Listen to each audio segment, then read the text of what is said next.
dobra stran kruha. To me boš sigurno vprašal, zakaj, ne? Spravi, v bistvu mislim, da je bila to prva izvedba EFI nagrade v Sloveniji, se pravi, verjetno je bilo to leta 2002. Dopuščam tudi možnost, da je bilo 2004.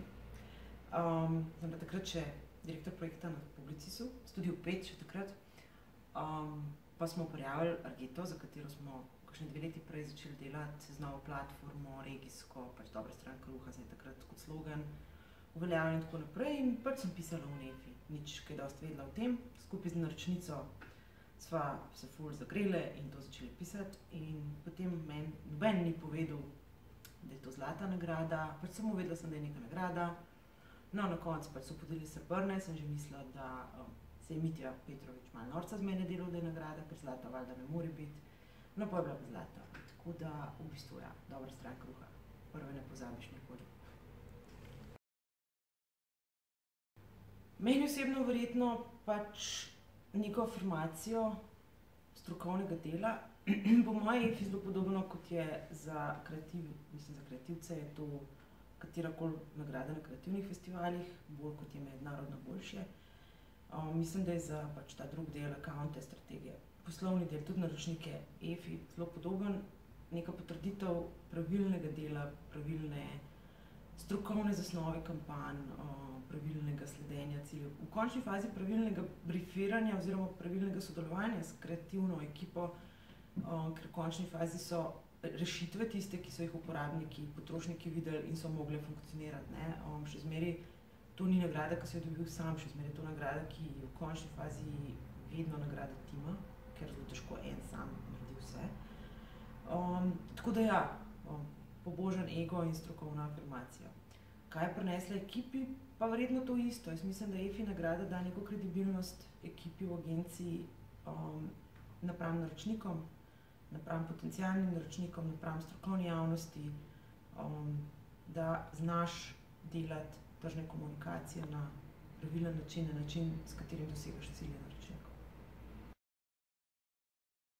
Zakaj bi drugim to priporočala? Saj ne, čim manj, da jih hecam se.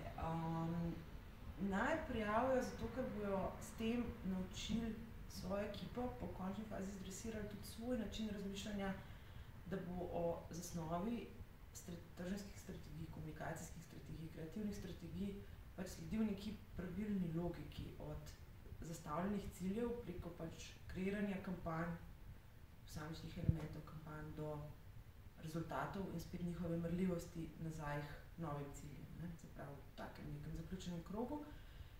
V bistvu mislim, da je to idealen trening nekega kreativno-strateškega advertiserskega uma. Pa tudi kaj, it's fun, mislim, fajn se je stestirati na vsake toliko, a delaš prav, ne delaš prav in kaj drugi v tem menijo. Tako da ja, prijavljajte. Ko sem brala prijavljena dela, recimo takrat, ko sem bila strokovna direktorica EFI-ja, pa sem jih mogla prebrati vsa, ali pa ko smo pač v agencijah pisali prijave, sem ugotovila, da je ena stvar najbolj pomembna, da je v bistvu EFI prijava mora biti predvsem dobra in berljiva zgodba. Seveda moraš imeti podatke, ki podpirajo tvoje zastavljene cilje in nekako uspeš skozi zelo jasno linijo dokazati, da si te cilje dosegel, ampak največja napaka prijaviteljev je po mojem mnenju ta, da pišejo nekonsistentne zgodbe.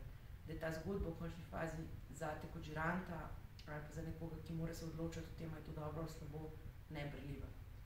Zato mislim, da je zelo pomembno razumeti, da je prijava EFI popolnoma enak storytelling, kot je kampanja, o kateri pišeš, oziroma komunikacijska strategija, o kateri pišeš. You have to impress your reader.